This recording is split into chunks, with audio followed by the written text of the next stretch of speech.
Congratulations, job done. But all you tell us, is there a but in that performance? Yeah, a big but. Good news is we're in the hat.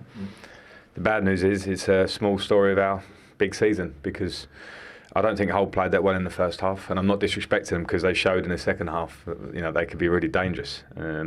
But when a team, you come here and aren't playing so well, and we have the game in our grasp to play quickly, to play between the lines, to play the simple pass, when we play nice patterns to finish them off, which is the story of our season, but also when they don't come off, okay, keep doing the same thing. Don't try a Cruyff, don't try something else, don't chip a pass without real care.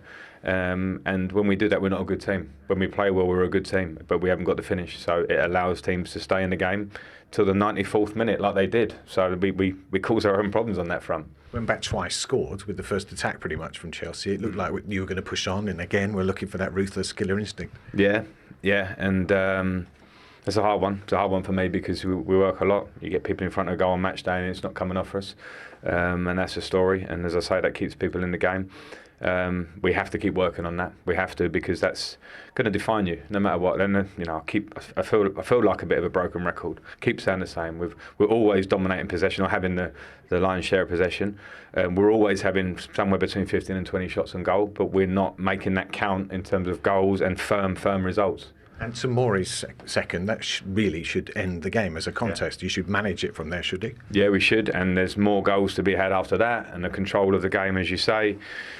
And then, as happens, you can't bemoan your luck. It's a deflection, etc., because those things happen when you keep people going. And to be fair to Hull, they can say they probably deserved it because they put us under some pressure in the second half. So yeah, it's frustrating. The last 5-10 minutes, we're making mistakes to allow them to run 2-on-2 towards our goal. I mean, we talk, we work, but those details, if we don't get right, we can't close the gap. That's what we want to do. And it's not because you've changed the personnel. I mean, this is something that's going through the squad that you believe. Yeah. This is us, and there are some players that are back at the training ground resting, some that are injured, etc. But this has to be a constant message from me, and it is. But then it has to directly relate to on the pitch as well. So it's again, if we can't accept these examples that keep coming in front of us, because Newcastle last week was the same in different terms, different result, but Arsenal again, different game, but the same. Today we won it, but the lessons are clear. And you've got a big run of matches coming up now: Leicester, Manchester United, Spurs, Bayern. You need to learn the lessons for those. Yeah, and again, when we've contested big teams this season, we've absolutely given it a go. And in terms of general play, we've been as good, if not better than them. But the things I'm talking about, which is the worrying factor, is the small moments where they can score and you give them an opportunity, or when we don't take ours, or even more defining in those big games. So big test for us coming up. Just looking ahead, because there's a lot of talk of managers and transfers and players coming and going, and whether managers have been supported. Have you got any movement in the Chelsea in terms of incoming? There's no movement to speak of now, and I think it's clear we got a punishment in the summer for right or for wrong, where we couldn't bring in players, and the punishment is meant to hurt you, so we couldn't bring anyone in, and we lost probably certainly one of the biggest players in our history and most effective and dominant players in our history in terms of what he did for this club over the last decade and the last 6-7 years, whatever it is.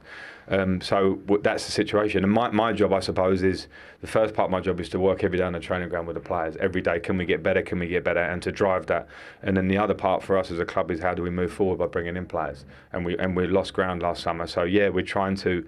We need to now for the short term to push for this top 4, because it's quite clear I have a strong feeling about where we can improve personnel-wise to take us forward. So for me, it's clear. And in terms of funds, that Hazard money is still around. I mean, there's no problem with that. Yeah, I believe so. That happened slightly before me, and I don't want to get caught up too much in the actual monies of it. That's not my job, and that takes too far. But what I have to do is be honest and truthful when I speak for myself, for the club, and the manager of the club. If people look at me, they want to say, well, what are you doing with those players on the pitch, and how are you coaching and training them? Great, I accept that, and whether it's criticism or whether it's praise. But also, where are we going with the club? And recruitment, when you've missed a window, is of course important. And in the short term, for us, it feels very important now. So that's something we're working on, and we have to get it right. Thanks very much, Frank. Thank you. Cheers, Ed.